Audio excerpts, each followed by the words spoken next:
Now, coming to mains, the preparation strategy, something that is very important is answer writing.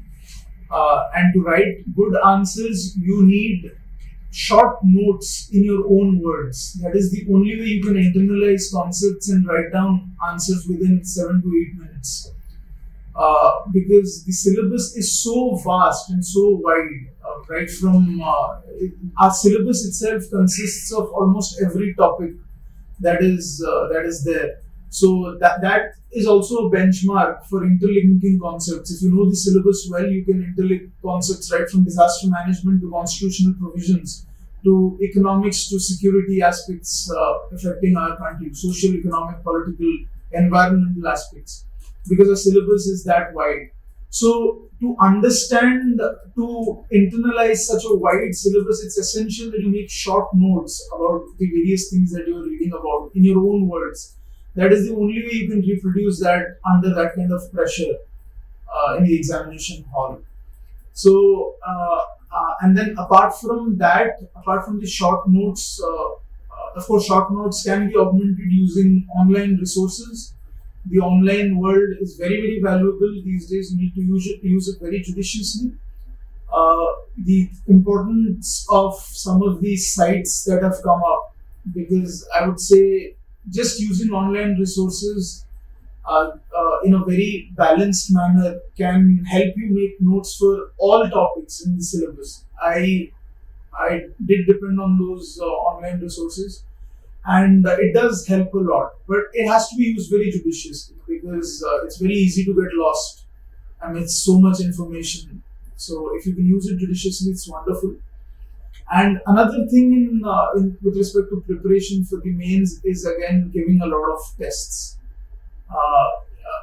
15 to 20 tests are a must, because it's very important to build the stamina to write answers for 3 hours for 6 hours across 6 days. So to do that, you require a lot of practice, and giving tests does help. So apart from this, I would say a lot boils down to the third aspect, which is the exam day performance. And this, in my opinion, is the most important thing for this exam, for this whole process. It's a make or break thing. Now, exam day performance for prelims is it's very important to go into the examination hall without any preconceived notions. If you enter the examination hall on the prelims day thinking that most questions will be from this category, from say economics or from polity, then that does create a bias in your mind, and there's a good chance of you panicking in the examination hall. So it's better to go in without any preconceived notions, to go in with complete calmness, coolness, and confidence, which you can get after giving a lot of tests. And the third thing that is important is not to prejudge the difficulty level, or it's important to just go step by step, go through the easy questions first, try to answer them, and then go for the difficult questions or the medium questions. I would say the medium questions are the questions that determine whether you're clearing prelims or not. It's very important to leave the difficult questions.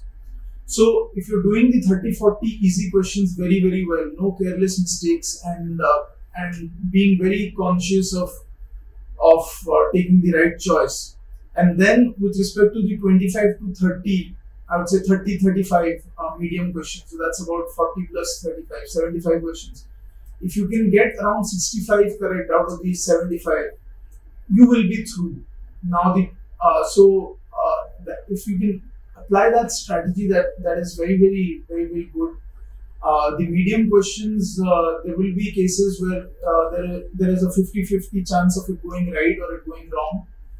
There I would say it's important to go with your gut instinct, because the instinct kind of develops over time after reading from various sources, from newspapers, from basic textbooks, giving tests. So usually the instincts do work. So it's important to go with your instinct if you've done your preparation well. And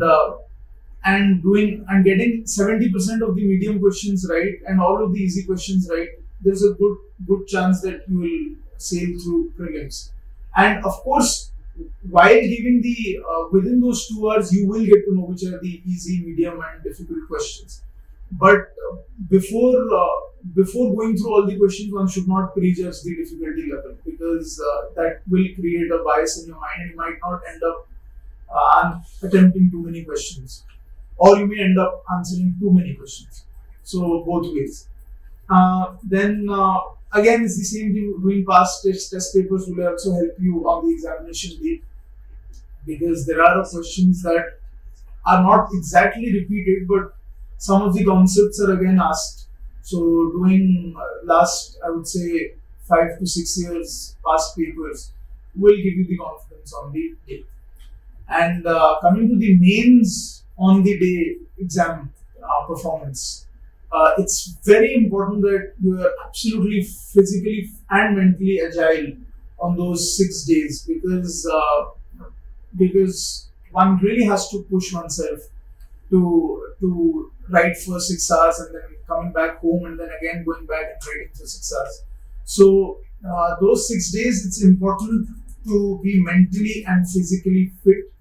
Secondly, I would say mains is a lot about on the spot gathering of keywords that you get from your short notes, gathering those keywords and making the structure of the answer there itself within those 7 to 8 minutes, because the questions are unpredictable. UPSC will always be unpredictable, because they want to check your performance under pressure, because that is also something that one has to deal with at the field level in the future when one gets into the service. So questions will never be predictable. Questions will be unpredictable. And that is why it's important to make the answers there itself. And to do that, one has to be mentally very agile. One has to think laterally, think of international best practices, think of the depository of Niti Aayog best practices, think of constitutional provisions that are applicable. So many of these things you cannot really prepare beforehand. It has to be on the spot. And if you can do that, your answer will be unique. And finally, even half mark or even 1 mark extra in each question in comparison to others guarantees your name in the list, because that is huge in the overall context of things. It's almost 70 to 80 marks more.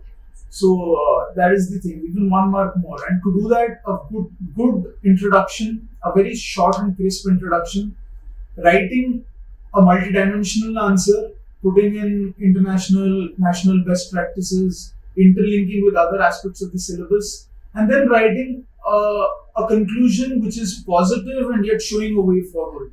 I think these are some of the main ingredients of a good answer, and that should help you get good marks. And then I would say another thing that is very important is understanding the requirement of the question. Coming in thinking that, okay, I've studied this much, so I'll put this in no matter what, is not really a very bright thing to do, because it's very important to stay close to what the question is asking you to. And one can take at least a minute to read the question again and again, and even while writing the answer, you have to check whether you're deviating from the question, whether you are answering according to the requirement of the question. This is very, very important. You're not supposed to write what you know, you're supposed to write what the examiner wants to see. So after this, I would like to talk about the fourth aspect, which is the emotional and mental aspect of the whole game. Now, we do know that this examination is a long drawn process, a lot of patience, determination, the ability to push oneself during the off season and the on season. Now, there is a huge gap before the prelims or the mains. And sometimes during that period, we tend to lax off, we tend to slacken. So that it's very important to keep reading the newspaper during that period and being disciplined.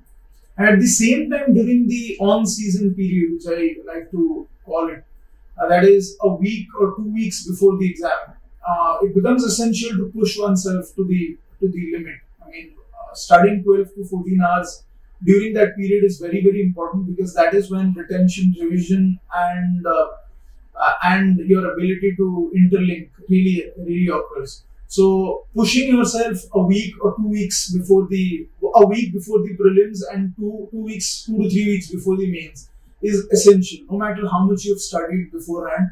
So if you can do that, then your on the day performance will be very, very good, and there is a very, very good chance of you making it to the list.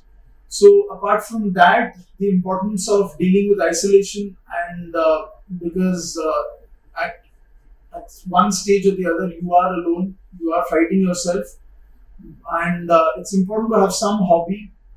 It can be music, it can be a sport, and it can also be talking with friends, talking about the most trivial of things with your friends. There's no problem with that, because anything that lightens up the whole experience of preparation. Then the aspect of dealing with failure, because here there's a lot of sacrifice, a lot of energy that goes into preparation.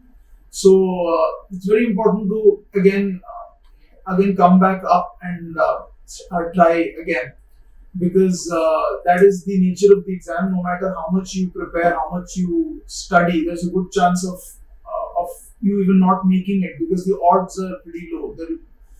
There might be someone who's performed better than you on the days. So in spite of that, it's very important to again stand up and fight it out, because again this exam also builds your character. So then apart from that, I would say the importance of staying positive throughout the whole journey, because there is a good chance that you will get negative vibes from people around you. So it's very important to stay positive and believe that it is possible. It's difficult, but it's definitely not impossible. So these are some of the important aspects with respect to the mental part of the whole game.